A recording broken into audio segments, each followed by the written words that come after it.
National History Day. What is it all about? Well, let's check out this video to learn more about National History Day in Minnesota.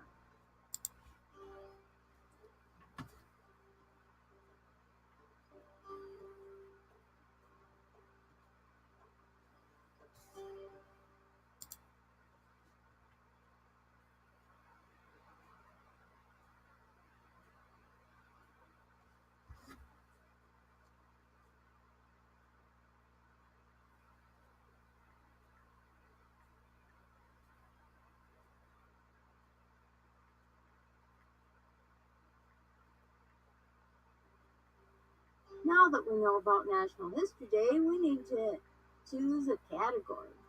Which one will you choose? Research paper? Documentary? A reenactment? A visual display? Or a website? Which one do you feel drawn to? Check out the video link and explore more about it.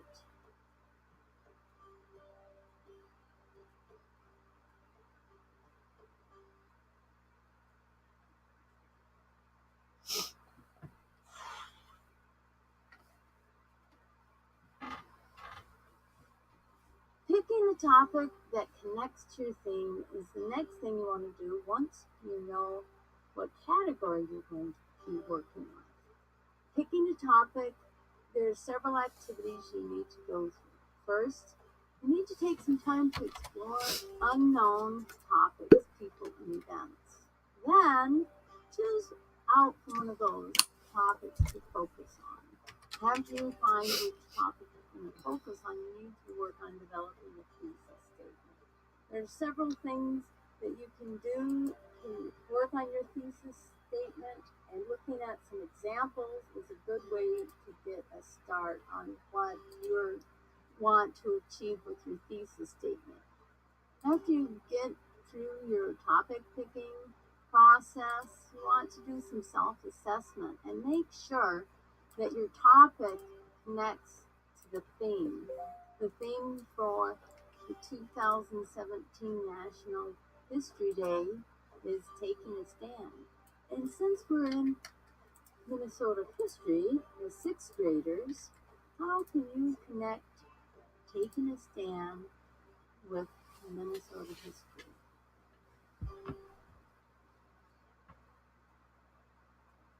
As you get ready to do your research, you need to think about the copyright laws. Reviewing copyright rules is important.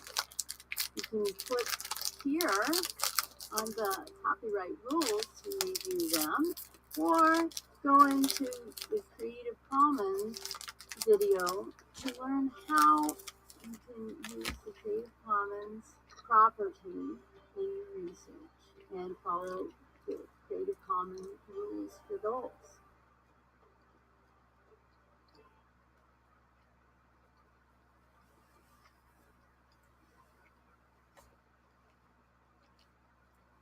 Next, you're going to want to be working on your link.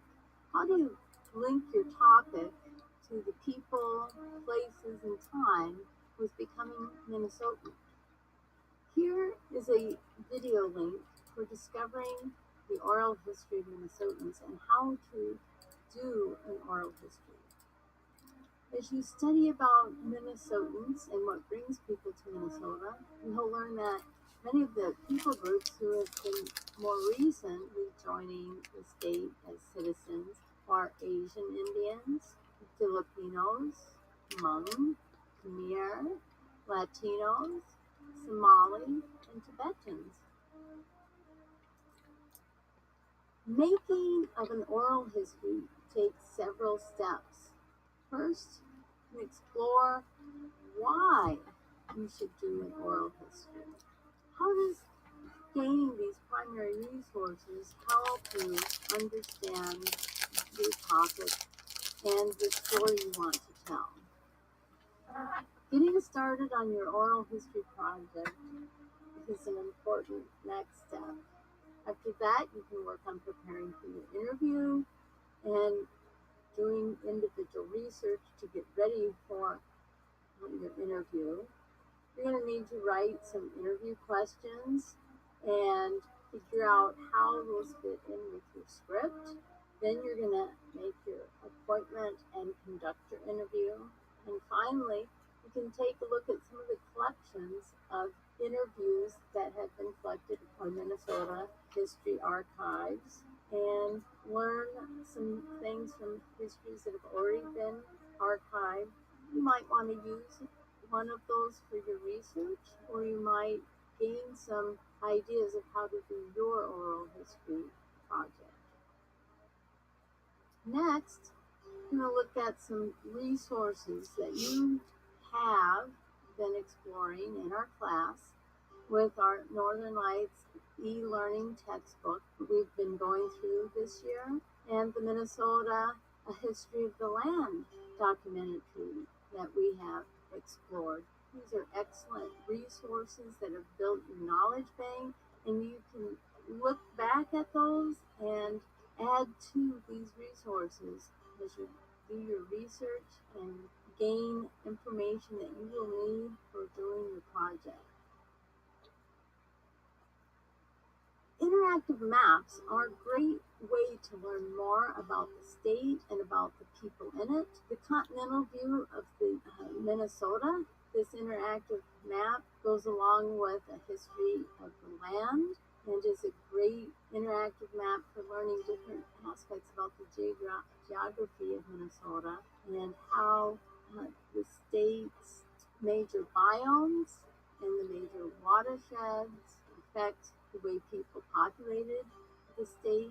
The other interactive map is a lot of different links that you can click on to find about writers that were from Minnesota. National might be History people Day of interest for your project, or somebody who could be a good reference for the area that you are studying about. There's also other resources for maps that you can look at through Department of Natural Resources, and you can click on this link to get you to many more excellent maps.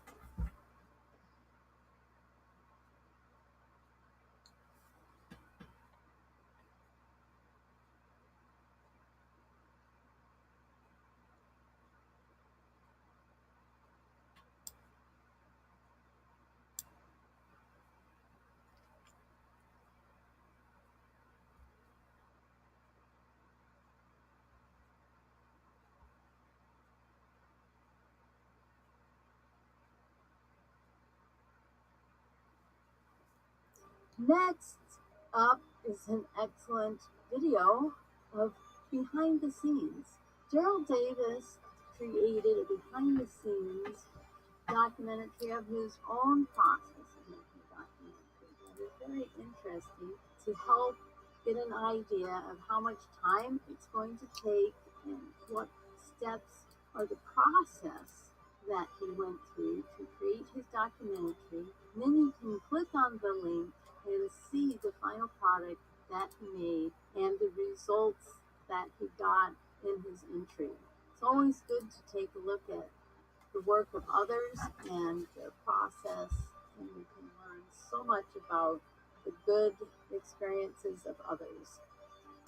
Next, there is a professional documentary maker, J.R. Martin, who has provided a website to teach aspiring documentary makers how to go through the process of script writing.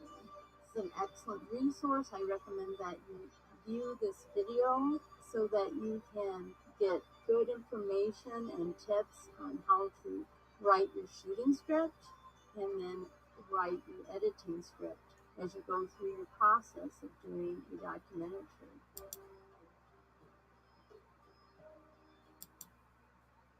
My bibliography for the resources that have been highlighted in this PowerPoint share the